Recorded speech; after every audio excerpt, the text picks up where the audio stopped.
Good morning, everybody. It is a beautiful Monday. We've got a lot on our plate today. First off, we are going to head down to the courthouse and show proof of insurance so that we can get that $1,300 ticket taken care of. Also, we got to go to the DMV and register the car because I don't want that ugly yellow temporary sticker in my window anymore. Also, let me show you. My pressure washer that I use to wash the car died yesterday, just flat out. I was gonna wash my baby for the first time here at home and it turned on for a second and then it just died. I tried multiple plugs, it's just done. It's only like maybe 2.5 years old as well, so I don't know what happened, but we gotta go pick up another one of those. And also today I am going to fill you guys in on how much I paid for the 2018 C63s. So we're gonna do that, and that'll pretty much be about it. So sit tight, we're on our way. All right, so I've decided I'm gonna go to the DMV first because it is the closest, and also I just don't wanna give the cops any more reasons to pull me over because there is no plate on the back. Although there is a temporary plate, that's going to be their excuse to keep pulling me over. I didn't see the temporary, so we're going to go and deal with that right now. Also want to let you guys know again about the Sennheiser giveaway. My sponsor Sennheiser is giving away 2 gaming headsets called the Game Ones. Link to that is in the description below. It's free to sign up. If you don't want to, then that's all good, but if you want a chance to win, there is the link down there. And also my Instagram up here on the screen. I know it's a long Instagram name, but it is as easy as going to the description of this video and clicking on the Instagram link. You can go follow me there as well. Anyway, I'm heading to the DMV. I'll let you guys know when we get there. All right, just got to the DMV. It was really busy in there. I was in there for at least an hour. It is 1 o'clock now. We're gonna go grab some lunch.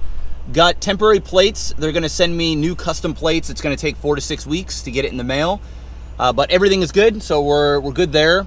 We're gonna go ahead and grab some lunch. Then we are going to go down to the courthouse, deal with this $1,300 ticket, and then we'll grab a new pressure washer, and then we're gonna go through how much I paid for the car and how I paid for the car. All that fun stuff. So we'll be back. All right, I swear to God, guys, that police officer that gave me the fine was trolling me. I went in there and she said, yeah, you're not supposed to do this here at the courthouse, even though the ticket says the courthouse and the cop told me go to the courthouse. Turns out I actually got to do that down at the police station, which would have been nice to know because I actually would have been able to take care of this on Saturday when it was raining because the police station was open. But here we are. I come back downtown again and didn't have to actually be there. So we're going to the police station right now. Fortunately, it's only like a 5-minute drive from the courthouse. So we'll see you in just a few. All right, what a shit show that was. So on my ticket, the guy put the wrong year and the wrong color on it. He said it was a 2016 black car when it's an 18 matte gray. So I had to run back out here, get the registration. They had to match everything up. And yeah, I tried to get the ticket off because you had to pay a $25 canceling fee. I tried to get that waived because he filled out the wrong information, but it didn't work. So it is what it is. The girl in the police station, she asked me how I was doing because she remembers me getting in the accident just after I got the car. And yeah, she was asking a bunch of questions and we had a good laugh. But yeah, I was in there for about, I don't know, hour and a half. It was a long, long wait. Only one person doing all the stuff for tickets and things like that. So anyway, it's done. The $1,300 ticket turned into a $25 canceling fee, which is whatever. And now we are going to go and head to where should we go for the pressure washer? Home Depot, maybe? Walmart? Canadian Tire? Yeah, maybe we'll go to Canadian Tire. We'll do that, and then we'll park. Actually, we'll go home, and then I'll go over how much the car was and all that stuff, because I know you guys have been patiently waiting. Had a whole bunch of things to do today, but you know what's nice? After this afternoon, the car will 100% be legal. We'll be back on the road, it's insured, it's registered, the accident's taken care of, everything will be done. So hopefully we don't get pulled over anymore and get any bogus fines. So we'll see you at Canadian Tire.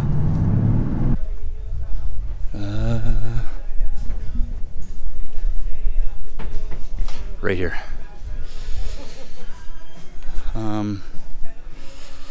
It's 3,000 PSI. 2,600. This is the one that broke on me, so we're not going to get the same one. This one here, oh, that one's less. Here we go. Oh, this one's on sale. 229, 2,000 PSI. Perfect. Looks like the cord is longer and easier to store up there. Yeah, I think that's it. I'm just gonna get an electric one. I don't want to spend $500 on a gas one. All right, so we had to grab a cart.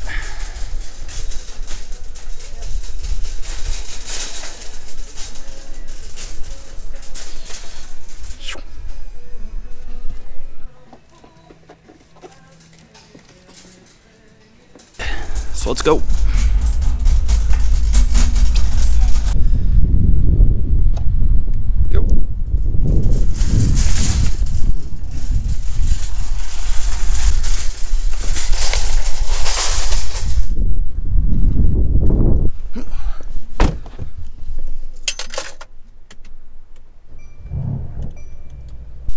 Okay, so I am home. I have all of the information on how much my car cost.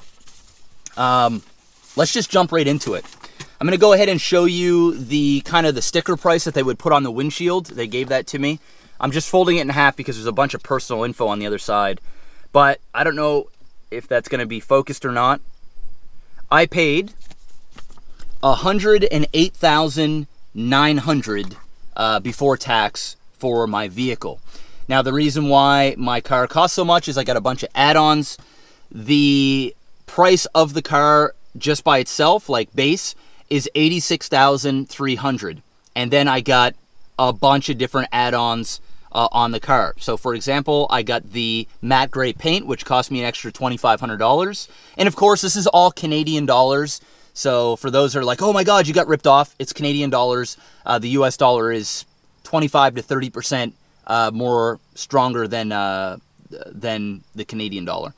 Paid $4,900 for the premium package, $1,500 for the heads-up display, $2,300 for the seats, $2,000 for the rims, the 20-inch in the back, 19 in the front, $4,400 for the carbon fiber trim, all inside here, $2,500 for the carbon fiber mirror caps, which is pretty freaking expensive. $1,500 for the carbon fiber trim, which means like the spoiler and the front and back, and $1,000 for the night package, which blacks out all the chrome around the windows and I think on the bottom skirt of the car, things like that. So that's why it costs more. I also worked out a deal with Mercedes, and because you never pay MSRP on a car, ever. Please don't do that. Unless it's a really, really hard to find car and they're not willing to do anything. I did 5 hours of negotiations with them, and there was no way. So I saved a few $1,000s when it was all said and done. It was a bit harder to negotiate because I did pay cash for my car. When you do finance, obviously the dealership makes a bunch of money on the finance itself.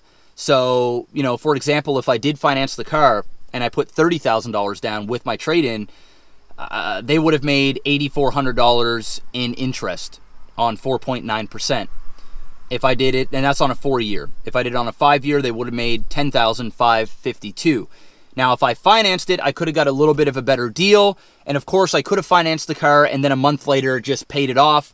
But I just wanted to just pay off the car, and that was the show. And I think I had done a really good job at negotiating a price regardless. When you're paying cash for something, they're basically eating up their margins on the car itself, instead of if you buy you know, a maintenance package, tire and rim warranty. They're making a bunch of money on those extra packages, which means they can fluctuate the price a little bit more to make it feel like you're getting more for your money. I did get the 3-year maintenance package, which cost me, I think it was $2,600, might have been $3,000. It was either 20, I don't know. Let me, actually, should probably say right on here. Anyway, it says I had $5,016.50 of dealer options. So that included interior protection, undercoat, and the 3-year maintenance package. So if anything goes wrong with the car, I just bring it in, they deal with it for 3 years. Long story short, the total cost of the car, taxes in, everything, and the trade-in was $111,375.18. So once again, $111,375.18. And I traded in my BMW, my 128i. That was a 2012, had 46 or 47,000 kilometers on it. I got $15,500 trade for that. That was in an accident, so that did depreciate the value a little bit, but I still got a fair amount for it. I could have sold it privately for about 18. What's nice about it is that 15.5 went directly onto the car, and you don't have to pay tax on that. So I still pretty much got $18,000 when you think about it in terms of tax and all that other stuff. So I was okay with that. They originally wanted to offer me like 11 grand for it, and I just sort of laughed at them. But we got it up to 15.5. So that was it. That's what I paid. Now, the big thing where a lot of people are probably going to start a comment section war or try and tell me what I did wrong or whatever. I'm going to explain myself fully before I tell you why I paid cash for the car opposed to financing it. Most certainly was not going to lease it. I don't believe in leases. I think they're a bad life choice. And I won't get into those reasons because I never got a lease, so I don't need to explain that. I can in another video, but I'll talk in terms of financing and owning outright. I want to start off by saying, before I was fortunate enough to do this for a living and make a good living, being a pro gamer and doing this whole YouTube and live streaming thing, I was like everybody else. I shouldn't say everybody because I don't want to paint a big brush, but I was normal in the sense that I lived paycheck to paycheck. Sometimes I didn't even make enough money to make ends meet. I was the guy that was in debt. I went to university on a scholarship, but I still decided to take out a student loan because I wanted to live on campus for a little bit and I wanted to party, and you know, I was just stupid with money. That's what it is. I'm not going to make any excuses, guys. And maybe you can learn something from my story, but I was dumb with money. I didn't have anybody in my life that told me how to properly use money. Now, I still get dumb with money. I can buy things that are just a really dumb purchase, but I can afford to do those things now, and I'm not naive about it. Back in the day, like I said, I lived paycheck to paycheck. I had my own apartment. I got evicted. I couldn't pay rent. I lost my job. I racked up my credit cards. I never paid them. They went into collections. I had creditors calling me. It was embarrassing. It was scary. I could never afford to fill up my gas tank. I always drove cheap used beaters, $800 Honda Civics, or the most expensive car I ever owned was $1,800 back before I was fortunate enough to have this career. And, you know, they got me from A to B, and I was totally happy with that. I always wanted more, but that was my reality back then. And I was young, you know, 20, 21 years old. So it was what it was. But I never got to fill up my gas tank until I was like 23 years old, and I started making okay money. So I understand what it was like to go to the grocery store and have $58 to my name to buy groceries for 2 weeks. I was always late on my phone bills. I had to call my mom and ask her for 40, 60 bucks here and there. I was a bum, dude. I was a bum. I lived in my buddy's walk-in closet on an air mattress that I had to re-blow up every 2 days because I had a hole in it. I literally lived in his walk-in closet.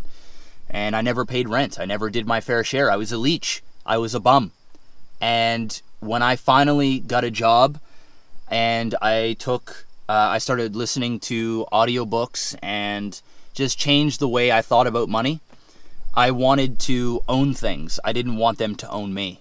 And so that's a big reason why I saved up for the last 5 years and worked towards having this vehicle. I understand that paying $100,000 for a car outright, you could go and invest that money and have that money make money. Now, here's the thing. I have investments. I'm not going to go through all my financials here or on the internet, but I do have investments. I do understand percentages and how they work and my average rate of return. And even if I had managed to get 6 to 8% for the next 4 to 5 years on 100K, it still does not, for one, I'd have to pay tax on that. And I do know about TFSAs, and I don't live in the States, so I don't have Roth or IRA or all those different things. But here in Canada, you have a TFSA account, which you can invest in and pay no tax on the money that you make. But anyway, what I'm trying to say here is I understand that my money can make money. But for me, it was a personal achievement. I do not believe in debt anymore because of the way that debt made me feel. I don't care if I could have made an extra $2,000 or $3,000 or $5,000 or $10,000 if investment went really well extra over the next 4 or 5 years. I don't give a shit. It's a peace of mind. Your biggest wealth building tool is your income. And if I was paying $1,800, so for example, if I did it on a 4-year term on a 4.9%, because you have to pay high interest on a car like this, 4.9%, it would have cost me $1,872 a month for my car. And over a 4-year term, I would have paid $8,400 in interest. On a 5-year, I would have paid $10,552 in interest, and my payments would have been $1,533.66.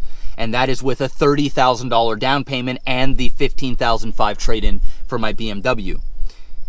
It's a peace of mind. If an emergency happens down the road, or whatever, or I want to put that money towards something else each and every month, I can decide to do that. I want to own the car. I don't want the car to own me. And we can put aside all percentages, all interest, all everything. It's a personal belief that there is, I shouldn't say there's no amount of money that would make it so that I would accrue debt on a depreciating asset. But unless I was guaranteed like a 0% interest or like a 1% interest on the vehicle, there's no way that I could let that slide.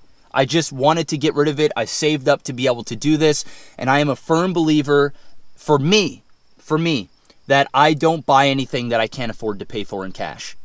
Unless, of course, it's a house or properties or things like that, because you're talking even bigger.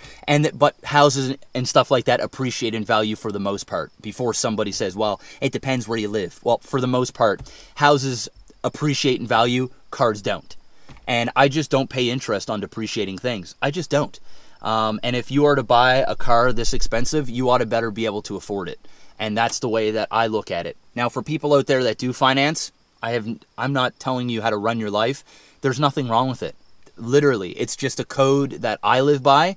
And putting $100,000 in investments and stuff to somebody else opposed to taking out a loan on a vehicle that you're going to pay lesser interest when your money can make a bit more on the side, that makes perfectly good sense. So it works both ways. But for me, the guaranteed for sure thing I couldn't do that to my family. I couldn't take a loan like that to drive around a fancy car. Not only that, this here is an investment because my channel, I knew I was going to do a bunch of content with it, so I'm incorporating it into my business. I've already made a percentage of the car back in terms of ad revenue. The channel's been doing great. I'll be honest, like straight up, I've made about $5,000 in ad revenue over the last month just from having this car. Obviously, I had a video that went viral that was a nice chunk of that money. But, that just goes to show that this car will pay for itself within that 4 to 5 year period anyway. And even if it doesn't, it is what it is. I decided to go down this route, and it's a good feeling for me. It makes it so I can sleep easy at night. And it's nice to say you own something. The dealership doesn't own it until it's paid for. I own it. And I wouldn't have it any other way. I'm so fortunate and grateful that I have this. This is not me by any means flaunting off money or acting as though I'm some fucking above anybody. These are just my personal values, and it's like that for anything that I buy. I may put things on my credit card, but as soon as I get home, I pay for it. And that's just how I live, and that's the way it is. I don't buy anything that I can't afford to pay in cash, and I don't buy anything that would, even if I can pay for it in cash, I make sure it doesn't affect my life. It doesn't affect my life. So, you know, if I buy something, I still want to be able to live normally. I still want to be able to eat out when I want to. I still want to be able to travel once or twice a year. I still want to be able to pay for my bills on time. I still want to be able to, you know, when my dog got attacked by the porcupine, you know, that's like a $1,600 hit. I want to be able to, now if I were to buy a car like this and I couldn't, an emergency came up and I couldn't afford to pay for the emergency, then that's a bad financial decision, because I can't really afford the car, or I couldn't really afford the pressure washer, or I couldn't really afford the things that I'm buying if that's going to get in the way of emergencies. So I always make sure that I can afford the things before I pay for them. But I don't want to make this too long. I just want to defend myself a little bit, because that's what you kind of have to do on YouTube, because people will find a way to tell you you're doing things wrong. Kayla's just pulling up now. So I just wanted to just kind of give you a backstory on my debt and how it used to make me feel, and why I'm so against it these days, and why I decided to go down this route and save up a long time to achieve this. So hopefully that answered the question, guys. Once again, $111,375.18 after the trade-in. It's a whole lot of money to pay for a car, but I'm enjoying the hell out of it. It's something I worked hard to get towards, and hopefully it'll bring some joy in your lives as well, in terms of the form, in the form of content. And we will see you on the next one. Thank you so much for all the love and support, guys. Finger bang that like button, subscribe if you're enjoying the content, and go check out my Cars and Coffee video that I just posted yesterday. Take care, guys. Stay bows.